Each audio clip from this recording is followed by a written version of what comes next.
my mentality is more sword. But yeah, I don't. On one hand, we need to tastefully address these kind of things and nicely. Well, maybe not nicely, but more like diplomatically, as you put it, like Brent at Fiverton too. But there does need a point where it's just like, all right, the line's crossed and the guns got to come out. And we talked about this a little bit in the private, where I think cops should be granted full amnesty when they're shooting Black Lives Matter rioters. And I do mean that. I really do think the president should be like, hey, like anybody who shoots these guys are out here shooting people up, burning down buildings, looting stores. Cool. You get what I'm saying? And that is the deterrent in itself.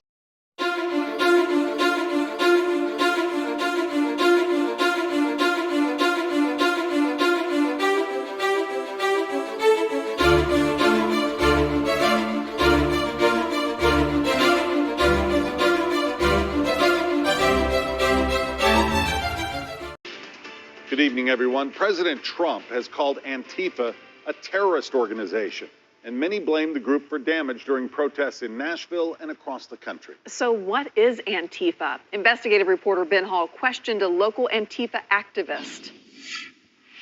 Do you support violence? I support self-defense. Self-defense, it comes in many shapes and forms. 29-year-old Corey Limley's Facebook page urges people to join the anti-racist movement Antifa. The group often takes a militant approach to protesting. Limley is pictured burning a flag on the night protesters set fire to Nashville's courthouse. With the post, "I was afraid Nashville would not live up to this historic moment. I was proven wrong." What did you mean by that? You were afraid Nashville would not live up to this moment. What did you mean by that? To basically take part in the fight against that the entire country and many parts of the world are taking part in right now. Limley says he and others with Antifa were protesting that night, but says he did not set fire to anything but that flag. Is it okay to set the courthouse on fire? I personally, my standards on what is acceptable and what's not does not matter.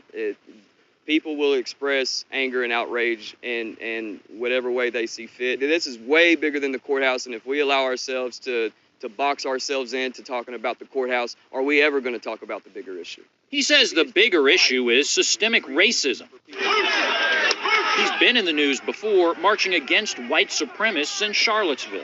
I was in Charlottesville with a large Antifa network.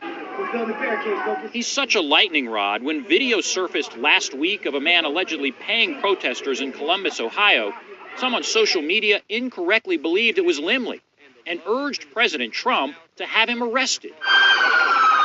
He and others from Nashville did go to Louisville recently to protest there.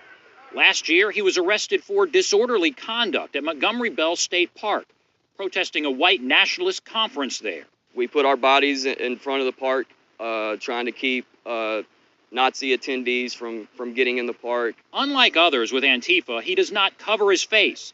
He says Antifa, which is short for anti-fascists, has loose networks across the country. There is no Antifa organization. There is no Antifa meetings. There are groups out there who have banded together to confront white supremacy and fascism in all forms. He sees recent protests as an opportunity for real change. On the day after Nashville's courthouse burned, he wrote, "You will not get peace until we get justice." And riots and uprising keep the system in check. These will continue until injustice no longer exists. They will express frustration and rage however they see fit. We can't control it. Are you stoking those flames, though? I am stoking a fight to change the system. And that fight will happen when I'm long gone. Limley says dramatic change has never come from peaceful protests.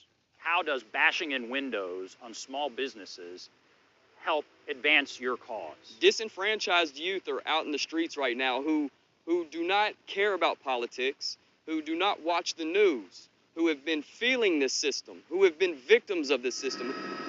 He says those responsible for damage in Nashville were acting out of their own frustration over racial and economic injustice.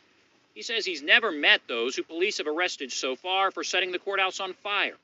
Metro Police Chief Steve Anderson has not said if organized groups were responsible for the violence. They need a scapegoat, and they want to deflect the topic from racism and white supremacy and their own ideology and turn it into property damage.